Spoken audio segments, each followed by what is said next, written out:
or is actually embedded in wider process of structuration. And he had an approach towards that. There's an interesting article out by Ian Hacking on Foucault and Goffman. So I wouldn't be averse to extending out from Goffman to these sorts of other topics that other members of the panel have discussed. And certainly the materiality, the actor network theory, I think it needs to be embedded, or some approach towards material embedded in Goffman. It's a starting point, but I wouldn't rule out these other sorts. And the legal environment is obviously vitally important for anything you're doing in online stuff. No, I was just sort of thinking about that as you were speaking, because actually, ironically, one of the things that comes out of the kind of Zittrain position, actually, on the internet, is that it's implicitly really anti-regulation, which is what, it's in the end, it's a very neoliberal position, and anti-regulation, which is why, actually, I'm seriously concerned about it, that somehow that's implicitly in there, and that as is so often the case, you get the chapter on Wikipedia, which is the kind of model for, voluntary informing of, generous social norms, and that's the answer to things, and clearly it isn't. So thank you for the point about kind of social structure,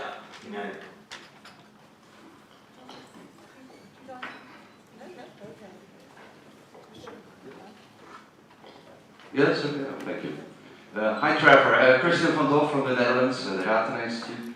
Let me share with you my experience with using urban government in researching ICT.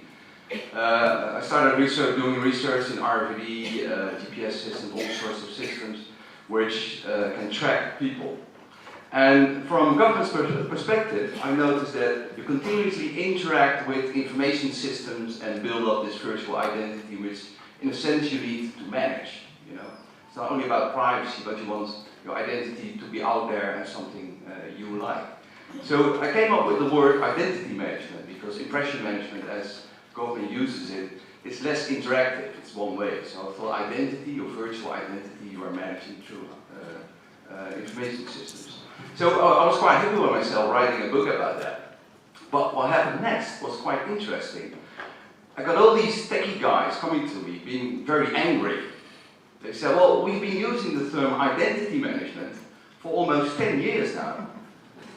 It's about access control. You get a number, you log on to a system, and the number authorizes the access, and you get access to it. Being both a techie guy and a sociologist, I said, well, that's actually the same, because the system says something about you. And what happened next was quite interesting, because these techie guys said, well, you come to a conference, you explain about it, and what happened in the Netherlands was that the sociologists and the technology guys found each other on the word identity management, and it actually changed.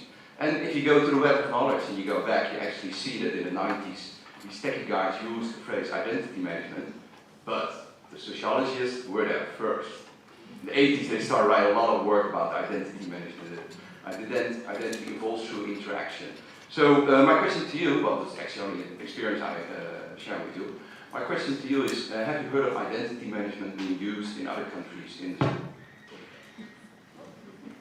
the No, but I'm not using that part of government, so that would be my straightforward answer. But what you've said makes perfect sense, and it seems interesting. If one's interested, I would avoid the word. You use the word virtual. I'd be trying to avoid the word virtual in thinking about these things. But identity is certainly part of what I'll be looking at in this project. This project is in early stages yet, and I've gone back to the earlier part of government, and eventually I'll be working through, I think, more aspects, and we'll hopefully get to that.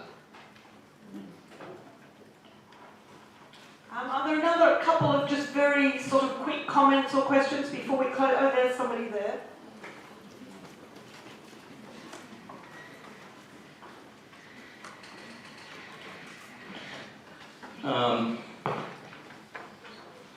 I'm Mike Fisher from MIT.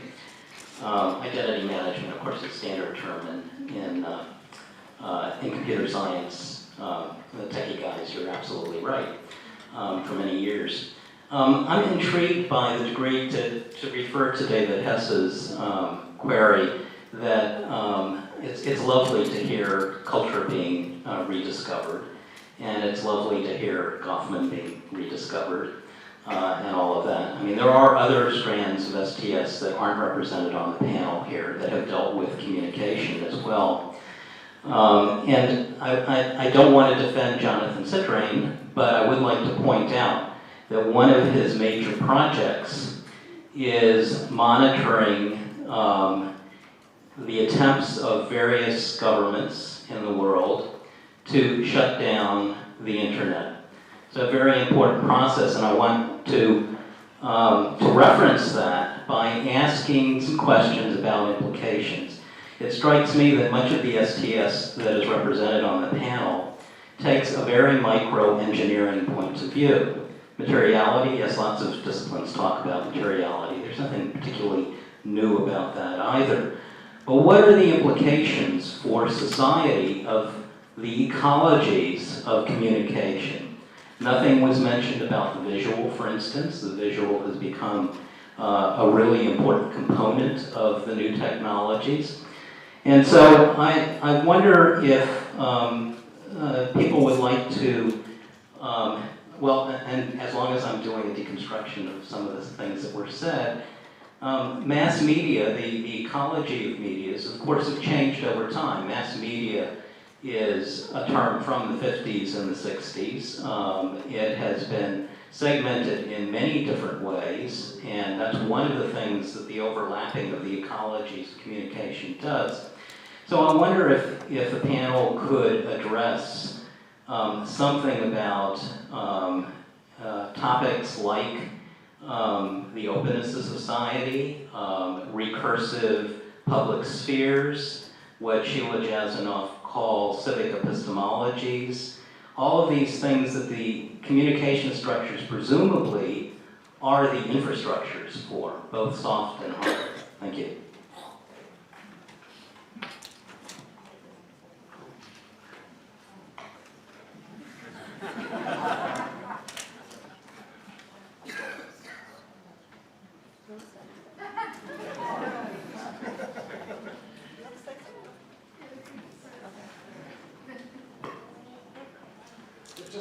If I got your point correctly, what you are saying is how the kind of thing that is relates to larger issues, such as larger social issues.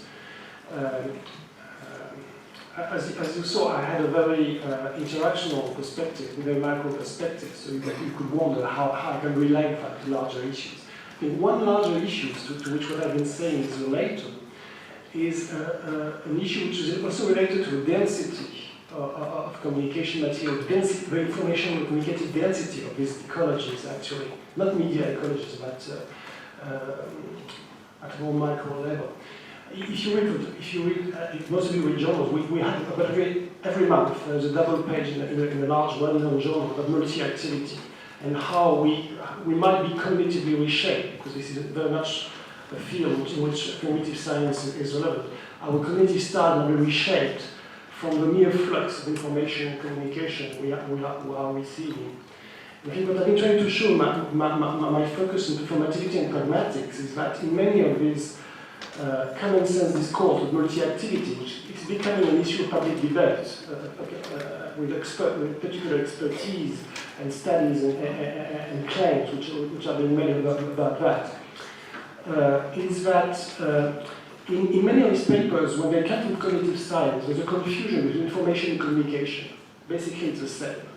But if you look at it from a pragmatic perspective and a pragmatic perspective, it's very different.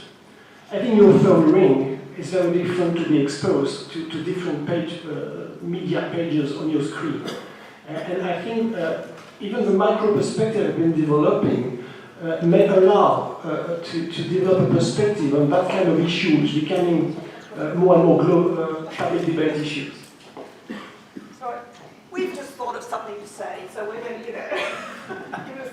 I mean, I very much liked your comment, and I must say what it made me think is I wonder if that's the strongest thing STS can give to communication studies. I mean, at the LSE, for example, we have a terrific media studies department, and there are terrific political economists there who do the work on kind of regulation and policy and all those aspects of things brilliantly well. And I never think that that our strength is teaching them how to do that. So I suppose That's why I've concentrated on the things I have, because I think these are the aspects where we've got something to bring. I mean, you know, they do what they do extremely well too, so that would be my response to that. Anyway, Trevor, very quickly.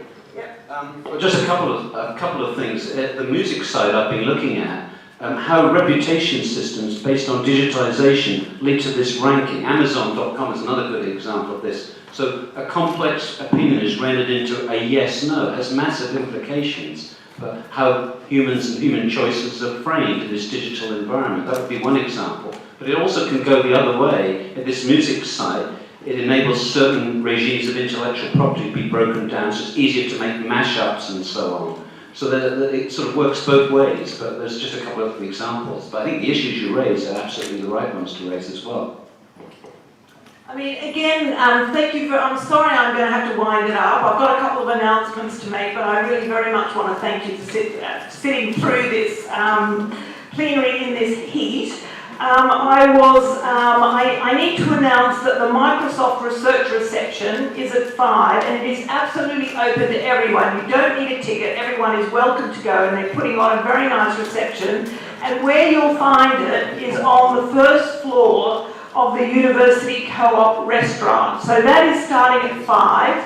For those of you who've got banquet tickets, the banquet is on the second floor of the same building. So if you go along to the University Co-op restaurant, as I said, the reception's on the first floor. The banquet will start at 6 on the second floor. And for those of you who would like to come to the business meeting, which I hope is some of you at least, that is in room 1312, which I think is just sort of actually opposite the registration desk. Okay, so can I thank all the panelists very, very much for a stimulating session.